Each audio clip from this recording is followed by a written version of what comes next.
সুপ্রভাত। আজ নিয়ে চলে এসেছি তিনটে একদম সাদা সিধে আর সিম্পল রেসিপি। আজকে বানাবো ঝিঙে দিয়ে পাতলা করে মাছের ঝোল, আর তার সঙ্গে থাকছে কুমড়োর বড়া, আর বানাচ্ছি ঝিঙে খোসা বাটা। তিনটেই বন্ধুরা দারুণ রেসিপি, অবশ্যই কিন্তু আপনারা দেখবেন, আর ভালো লেগে থাকলে একটা লাইক করে দেবেন। তো চলুন বন্ধুরা আজকে রেসিপিগুলো শুরু করি। তার আগে সবজিগুলো কেটে নিই।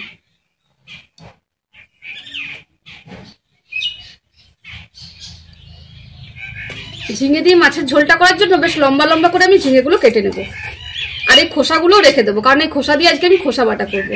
দারুণ লাগে খেতে, ঝিঙে খেতে যেমন ভালো লাগে, এই খোসা বাটাটা কিন্তু তার থেকেও ভালো লাগে। যা রোদের তাপ বন্ধুরা, যত তাড়াতাড়ি কাজকর্ম সেরে বাড়ির ভেতরে ঢুকে যেতে পারি ততই আরাম। ওই জন্য এখন সকালে রোদের তাপটাও কম, বাইরে বসে সবজিটা কেটে নিচ্ছি, আর রান্নাটাও জলদি চুকিয়ে নেবো।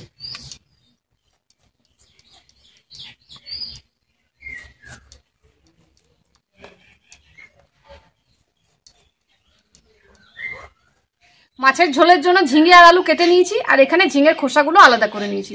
এটা আজকে দারুণভাবে বাটা করব, আপনারা কিন্তু দেখবেন স্কিপ না করে। চলুন এবার কুমড়োর বড়ার জন্য কুমড়োটা কেটে নিই। কুমড়োর বড়াটা বানানোর জন্য দেখুন আমি একদম পাতলা পাতলা করে কুমড়োগুলো কেটে নিয়েছি। তো এই কুমড়োগুলো দিয়ে আজকে আমি কুমড়োর বড়া বানাবো। মাছ রান্নার জন্য আমি সব থেকে প্রথমে একটা মশলা রেডি করে নেবো। তাই কড়াই দিয়ে দিচ্ছি সামান্য একটু সরষের তেল, একদম 1 চামচের মতো। এই তেলে এবার আমি 1 চামচের মতো গোটা জিরে ভেজে নেবো।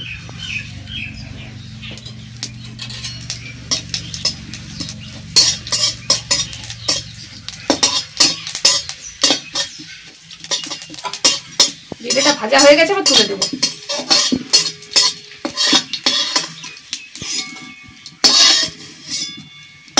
মাছগুলো ভাজবো, তাই মাছের মধ্যে নুন হলুদ মাখিয়ে নেবো। দিয়ে দিচ্ছি নুন। এবার মাছের মধ্যে নুন হলুদটা ভালো করে মাখিয়ে নেবো। আজকের এই রান্নাটার জন্য এখানে আমি 5 পিস রুই মাছ নিয়েছি। এটাই আজকে আমি ঝিঙে আলু দিয়ে পাতলা করে রান্না করব। চলুন, নুন হলুদ মাখানো হয়ে গেছে, এবার মাছগুলো ভেজে নিই।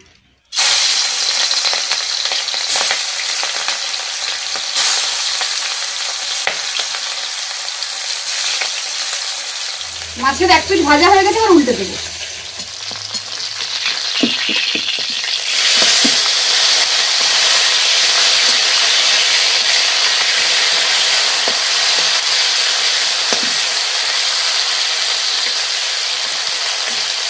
ভাজা হয়ে গেছে, এবার তুলে নেব।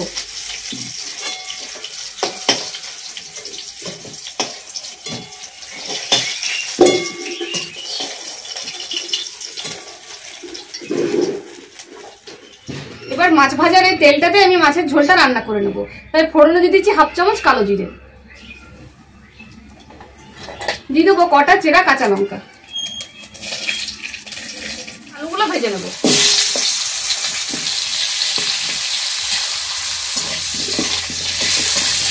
আলুটার মধ্যে সামান্য একটু নুন দিয়ে দেবো।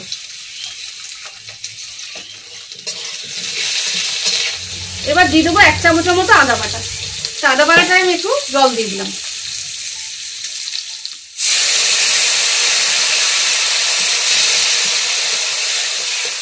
দিয়ে দিচ্ছি 1/2 চামচ হলুদের গুঁড়ো।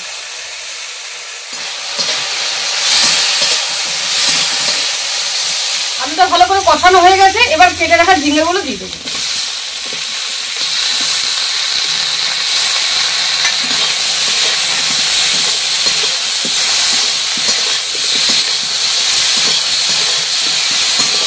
ঝিঙেগুলো ভালো করে কষিয়ে নিয়েছি, এবার দিয়ে দেবো স্বাদ মতো নুন।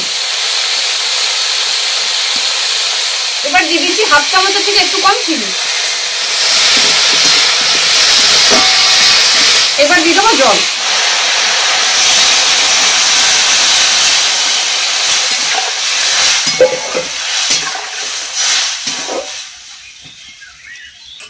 দুটো লঙ্কা কেটে দিয়ে দেবো উপর থেকে।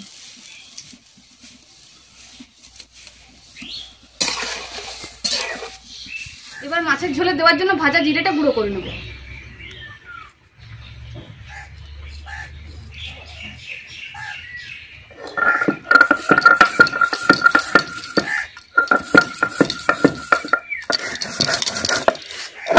এই ভাজা জিরের গন্ধে ঝোলের টেস্ট একদম ডবল করে দেবে।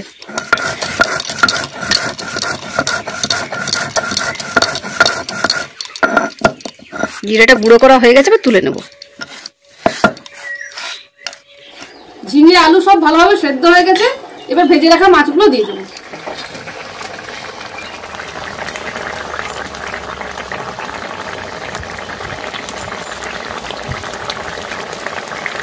ভেজে রাখা জিরের গুঁড়োটা দিয়ে দেবো।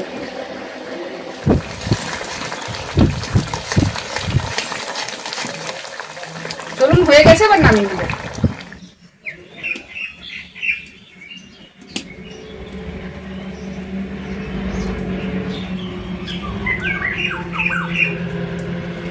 মাছ রান্না তো হয়ে গেছে, এবার ঝিঙে খোসা বাটা করবো, তাই ঝিঙের খোসাটা সব থেকে প্রথমে একটু ভাপিয়ে দেবো। সেদ্ধ হওয়ার জন্য সামান্য একটু নুন দিয়ে দেবো।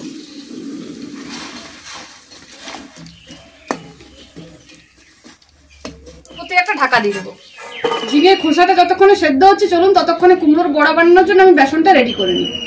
দিয়ে দিচ্ছি সামান্য একটু খাওয়ার সোডা, মৌরি, কালো জিরে, স্বাদ মতো নুন, সামান্য একটু হলুদের গুঁড়ো, একটু লঙ্কার গুঁড়ো। প্রথমে শুকনো অবস্থায় এগুলো ভালো করে মিশিয়ে নেব। এবার বারে বারে জল দিয়ে দিয়ে ব্যাটারটা তৈরি করে নেব।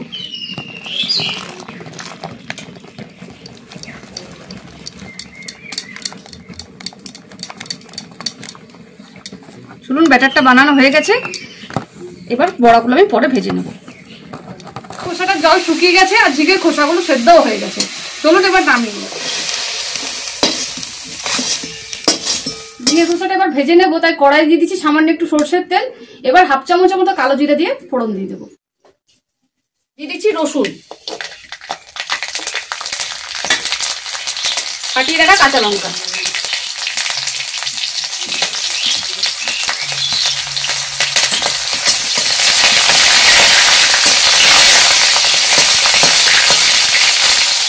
এবার দিয়ে দেবো কুচি করে রাখা পেঁয়াজ।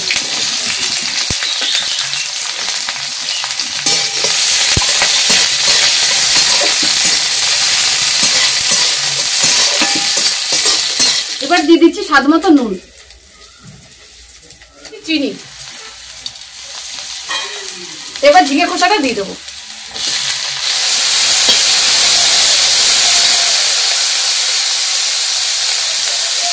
ঝিঙের খোসাটা একদম শুকনো শুকনো করে ভেজে নিয়েছি, এবার নামিয়ে নেব।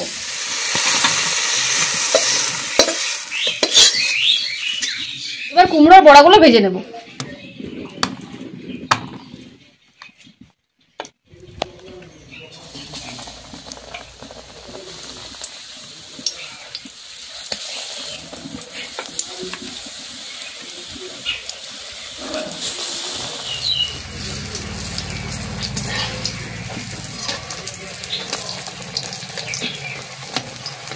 বড়াগুলো হয়ে গেছে, এবার তুলে নেব।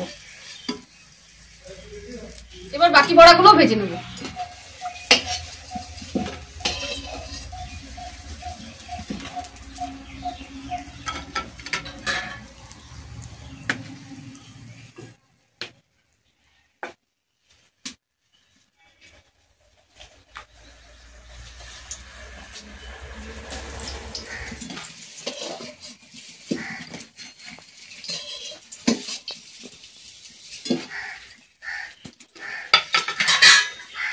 একটু বেসন বেঁচে গেছিল, তাই লঙ্কা দিয়ে ভেজে নিচ্ছি।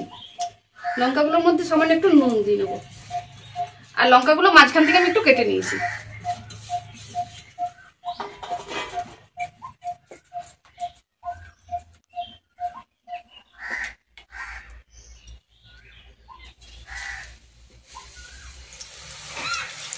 লঙ্কা ভাজা দিয়ে ভাত খেতে কিন্তু দারুণ লাগে, তাই লঙ্কা ছিল, আমি বেসন দিয়ে ভেজে নিলাম। বড়া লঙ্কার বড়া দুটোই রেডি হয়ে গেছে, এবার নামিয়ে নেব।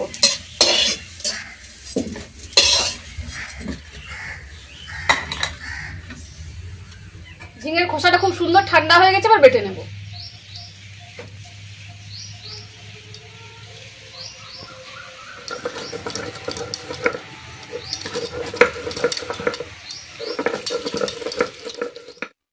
ঝিঙের খোসাটা বাটা হয়ে গেছে, এবার তুলে নেব। তো বন্ধুরা, ঝিঙেতে তো একটু একটু জল থাকে, তাই এটা আমি একটু কড়াইতে দিয়ে শুকনো করে নেব। কারণ ঝিঙে যতই রান্না করুন একটু একটু জল থেকেই যায়, আর শুকনো শুকনো হলে খেতে ভীষণ ভালো লাগবে, বেশ ভাজা ভাজা হয়ে যাবে। দেখুন কি সুন্দর ভাজা ভাজা হয়ে যাচ্ছে।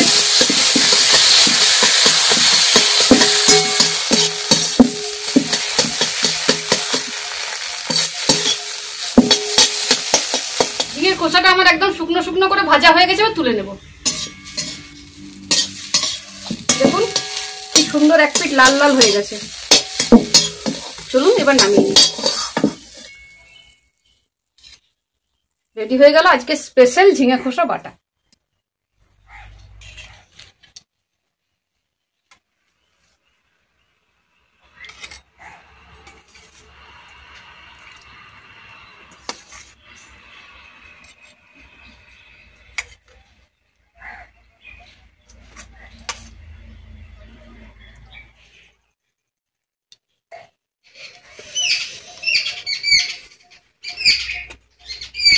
দেখো বাবা আজকে খেয়ে কেমন হয়েছে। আগে খোসা বাটাটা দিয়ে খাবে। আচ্ছা, ঝিঙে খোসা বাটা। এটা ঝিঙে খোসা বাটা। আর এটা হচ্ছে ঝিঙে আলু দিয়ে পাতলা করে মাছের ঝোল। আর এটা হচ্ছে কুমড়োর বড়া। আর এটা লঙ্কার বড়া। বাহ বাহ বাহ। হুম,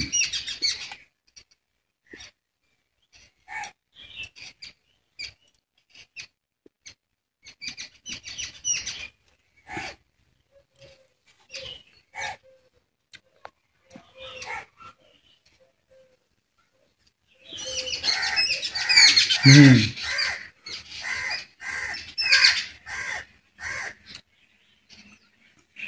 আর মাছের ঝোলটা ঝিঙে দিয়ে বানিয়েছি। ঝিঙে দিয়ে আলু দিয়ে। আচ্ছা,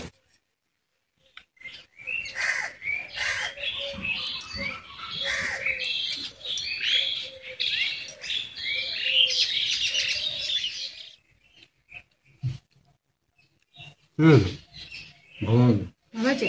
সুন্দর হয়েছে। বাহ, ঝিঙে খোসা বাটাটা খুব সুন্দর হয়েছে, সত্যিকারের খুব টেস্টফুল হয়েছে। এটা দারুণ মুখরোচক খেতে কি। হ্যাঁ, সত্যিকারের মুখরোচক খেতে। এর আগেও একদিন খেয়েছিলাম, আজকেও খাচ্ছি। আমাদের বাড়িতে সবাই ভীষণ পছন্দ করে রেসিপিটা, খুব সুন্দর লাগে। ঝিঙে খোসা বাটাটা খুব টেস্টফুল। বন্ধুরা, আজকের রেসিপিগুলো তো দেখলেন কেমন সুন্দর ঝিঙে দিয়ে বানিয়েছে পাতলা পাতলা মাছের ঝোল। কুমড়ো বেসন দিয়ে সুন্দর মুখরোচক বড়া হয়েছে এবং লঙ্কারও বড়া হয়েছে আজ। তো সত্যিকারেরই তিনটে রেসিপি খুব ভালো এবং খেতে অত্যন্ত সুস্বাদু। তো বন্ধুরা, তো আপনারা সব কিছু তো দেখলেন। সত্যিকারেরই যদি আপনাদের ভালো লেগে থাকে তো অবশ্যই সাবস্ক্রাইব করবেন, লাইক করবেন, কমেন্ট করবেন এবং চেষ্টা করবেন আত্মীয় স্বজনদেরও শেয়ার করা। এখন গরমকাল, গরমের দিন, পাতলা ঝোল এবং বেশি রিচের খাবার ভালো নয়, তাই পাতলা পাতলা ঝোল দিয়ে সুন্দর টেস্টভাবে খাওয়া যায়। আর ঝিঙে খোসা বাটাটা অবশ্যই খাবেন। ঝিঙে খোসা বাটাটা খেতে পেট ঠান্ডা থাকে এবং খেতেও খুব সুন্দর লাগে। তো বিশেষ আর কি বলবো বন্ধুরা, সাবস্ক্রাইব অবশ্যই করবেন। তাহলে বাকি খাবারটা খেয়ে নিই। Tata, bye bye. বন্ধুরা, আজকে তিনটে স্পেশাল রেসিপি আপনাদের সঙ্গে শেয়ার করলাম। কেমন লাগলো অবশ্যই কমেন্টের মাধ্যমে জানাবেন। আর ভালো লেগে থাকলে কিন্তু বাড়িতে বানিয়ে নিশ্চয়ই খাবেন এবং আমার পাশে থাকবেন। এখানেই শেষ করছি। সবাই ভালো থাকবেন, সুস্থ থাকবেন। দেখা হবে নতুন কোনো দিন আরো নতুন নতুন রেসিপির সাথে। টাটা। টাটা।